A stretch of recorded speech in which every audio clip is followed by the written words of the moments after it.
Okay then, Di, so we take a look at these two swings now. The left-hand one was your before, as we said, shoulders at setup, aiming a little bit left of target, and your grip was a little bit weak. As a result, that ball was tending to want to curve this way.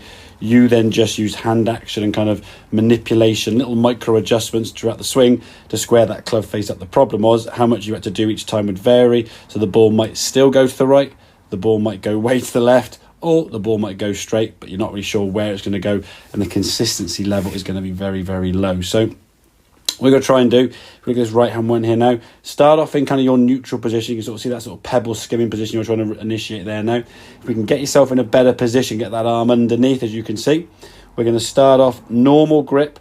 We're going to lift the club face up now, and in this position just turn the club. So at this point the club, if it was square in your hand as it would be pointing sort of the club face up to 12 o'clock.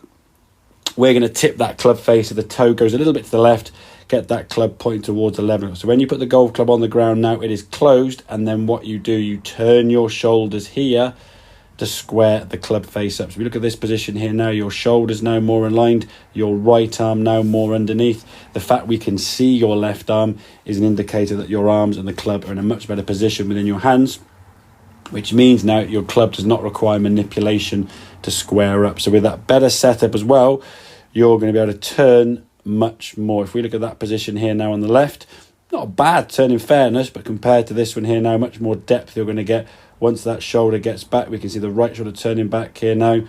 That was your practice. There we go. Readjust that setup. Now when we turn, we're getting some depth now with this goal, because that club's getting much further around. You've turned around the body more. The club face now we can see perfectly in line with your left forearm, whereas before it was slightly open. So when that club then comes back to the golf ball, it's going to start being produced much more on a shallower angle. I wouldn't say it's shallow yet, but it's shallower.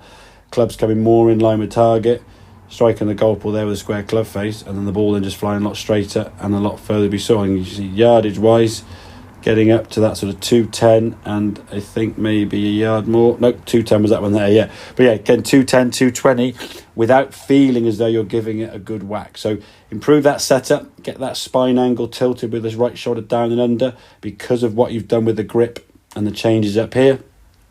And then from there now you've got to do a lot less hand action. You can use your body in hand action to square the club face up and create the speed rather than trying to stop it from going 30, 40 yards off to the right. So I hope that makes sense, buddy. Any questions, obviously give me a shout, but I'll catch you again soon. Cheers, Dave.